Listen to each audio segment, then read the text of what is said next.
So far, I've described how to retrieve simple web service feeds and parse them as either XML or JSON, but before we continue on to more complex subjects, I'd like to talk about secured feeds, feeds that are protected behind what's called basic authentication.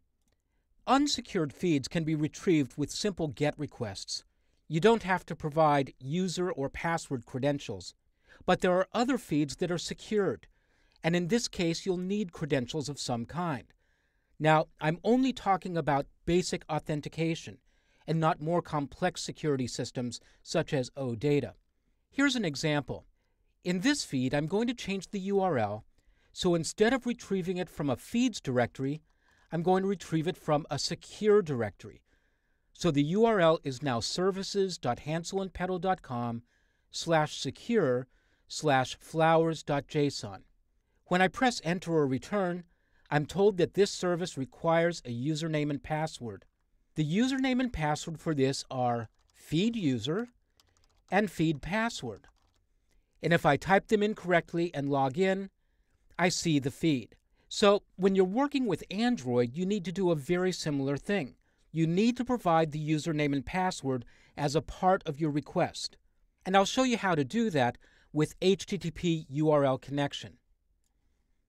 I'm working in a version of the project called Authenticate. And first, I'm going to show you what happens if you don't deal with this. I'll go to the code where I'm indicating where my data is coming from. And I'm going to change the address so that instead of pulling it from the feeds directory, I'm pulling it from the secure directory. That's at line 56 of the main activity class. I'm also going to move a little bit of other code around to deal with some issues I've found. I'll go to my onPostExecute method, and I'm going to take this little bit of code that makes my progress bar invisible, and I'll move it to the top of the method, because it won't matter whether my request is successful or not. I just want to make that progress bar widget invisible when my asynchronous task is complete, no matter what happens. I'm also going to wrap this little bit of code with some conditional logic. I'll add an if statement, and I'll set the condition to if result is null. And if it is, I'll display a toast message. I'll type toast and press Control Space to import it, then call makeText. For the context, I'll pass in the current instance of the main activity class with mainActivity.this. You can't just simply pass in this because you'd be talking about the instance of the async task, not the activity that contains it. Then I'll pass in a literal message of can't connect to web service and a duration of toast.lengthlong, and I'll show the message. And then I'll return from this method. If I didn't get data back, then I don't want to continue with the rest of the code. So I'll test this much. I'll run the app in the emulator, and when I click Get Data, I successfully see my toast message, can't connect to web service. So now I need to make some changes in the class that's actually making the request to the web service.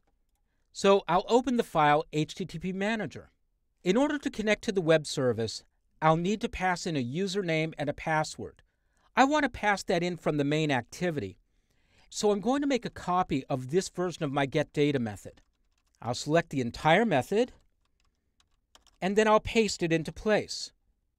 And then I'll go to the new version, and I'll change the signature. This will be an overload of the getData method. It'll have a different set of parameters. It'll have two more parameters called username and password, both strings. So if I call the method and pass in the username and password, I'll be using this version of the method, but if I just pass in the URI, I'll be using the original version. So here's how I'm going to transform the username and password so it can be sent to the web server.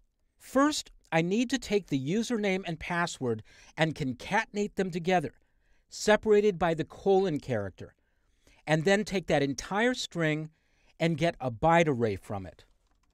I'll do that work right here, at the top of the method.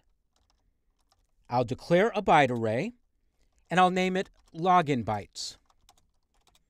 And I'll get its value by appending username and password. And again, I'll separate them with a colon. And I'm going to wrap that expression in a pair of parentheses, and that creates it as one string. And then from there, I'll call the method getBytes.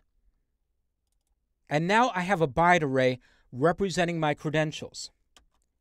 Next, I'm going to create a string builder object that I'll call login builder. I'll instantiate it with the noArguments constructor. And then I'll continue working on the string builder by immediately calling the append method on the next line. First, you need to pass in a literal string of basic, followed by a single space character. Then I'll take that byte array, and I'm going to encode it in base 64. The Android SDK includes a base 64 class that you can use. If you're familiar with the changes that have been recently made in Java 8, you might know that there's a new base 64 class that's a part of the core Java library. But the base 64 class has been a part of the Android SDK all along. So once again, I'll call the append method, and I'll pass in base 64. I'll type the name of the class and press Control Space, and be sure to import the class from android.util. From there, I'll call the method encode_to_string. The input will be my byte array, login bytes. And for the flags, I'll pass in a value of base64.default. That's a constant. And then I'll finish up the string builder. So now my login builder object contains the credentials, encoded and ready to send to the web server. Now I'll move down here to within the try block, and I'll place the cursor after the code that's creating my connection object. Before I connect with the connection object, I'll set a request property, a header value. The header value will have a name of authorization and a value that was created by the login builder object. I'll call con.addRequestProperty. I'll pass in a header name of authorization and a value of loginbuilder.toString. And that's the code I need here. As long as I pass in the correct user credentials, I should be able to connect and get the data back. So now I'll go back to my main activity class, and I'll go to the line of code where I'm making the request. Right now, I'm only passing in the first parameter that's passed into doInBackground. That's the location of my web feed. And I'll add two more parameters. And I'll use the same parameters I used in the web browser: feed user and feed password. Because I'm passing in 3 parameters, I'll be using this version of my getData method. So let's try it out. I'll run the app in the emulator, I'll click the action bar item, and I successfully retrieve the data and display the names of the flowers or products in the app's text view widget. I encourage you to keep experimenting with web authentication. See what happens if you pass in incorrect user credentials. Here's an interesting tip. If you get an exception, you'll end up in this catch block. And the way the code is structured right now, you won't have access to this connection object. You would need that connection object to find out what went wrong.